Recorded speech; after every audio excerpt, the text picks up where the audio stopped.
What I really hated, of course, was my mind. There must have been some off switch somewhere, but I was damned if I could find it. A quote from Naked while talking about his childhood tics. Sedaris is a writer, humorist, and a radio personality. David Sedaris was born on December 26, 1956, in Binghamton, New York, to Sharon and Lou Sedaris. The rest of his family was made up of his 4 sisters, Amy, Gretchen, Lisa, and Tiffany, and his only brother, Paul, all of whom became major inspirations for much of Sedaris' writing. At a young age, Sedaris became interested in the arts. He tried out visual and performing arts, however, he didn't have much success with either. He studied at Kent State University in the School of Art Institute in Chicago. He was also never an avid reader and didn't actually start writing until he was in his 20s. As described in his essay titled A Plague of Tics from Naked, he struggled with tics when he was younger. His tics continued into his college years, as Sedaris recalls his father saying, "College is the best thing that can ever happen to you." Sedaris then agreed because college is where he discovered drugs, drinking, and smoking, which he used to cope with his tics.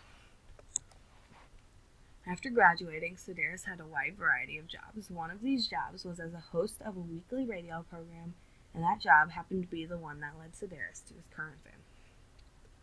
He managed to get a gig reading his essay Santaland Diaries on National Public Radio in December of 1992. Soon after, Sedaris' work began to show up in magazines including The New Yorker, Esquire, and Harper's, and have been included in the Best American Essays twice.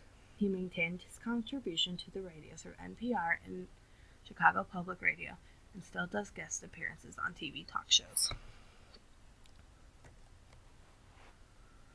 In 1994, he published his first book, Barrel Fever, which was followed by 5 collections of essays that all went on to become New York Times bestsellers. Publisher Weekly described his work as humor from the blackest scenarios, peppering his narrative with memorable turns of phrase and repeatedly surprising with his double-edged wit. When Sedaris' second work, Naked, was released, the same magazine stated that he can hardly be called a humorist in the ordinary sense. Sedaris is instead an essayist who happens to be very funny. The book titled The Learning Curve was even adapted into a movie back in 2001. Sedaris' tone throughout the work we read was humorous, witty, casual at times, sarcastic, and satirical. Through his writing, one can see how observant he is and how he notices things many of us would overlook. In his book Naked, he wrote mainly about his family life as he was growing up. In this book, he was able to depict writing that evoked sadness and affection that had previously not been seen. Sedaris moved away from being the funny guy to a great essayist.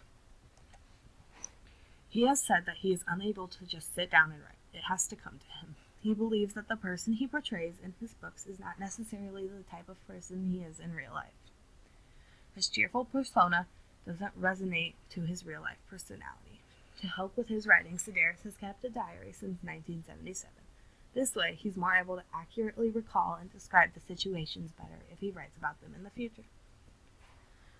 An important note about Sedaris' nonfiction work is that he isn't going out and looking for an exciting story. He talks about what he's going through in his life, experimenting with drugs and alcohol, working at various jobs, living in different countries, his upbringing, obsessive behaviors, and also spending time with his family as he grew up. Sedaris is openly gay. However, his essays are typically not focused on this part of his life. These seem to be the sole inspirations for the essays he writes. Although he's been accused of being a bit of a fabulist, or someone who exaggerates stories to enhance their tone, the majority of what he writes is based off of his own personal experiences. Sedaris also writes short stories and occasionally works with his sister as a playwright under the name of the Talent Family. Three of their most well-known plays are Stump the Host and The Book of Liz and One Woman Show, which all received Obie Awards. Sedaris also became the third person to receive the Thurber Prize for American Humor and was named the Humorist of the Year by Times Magazine in 2001.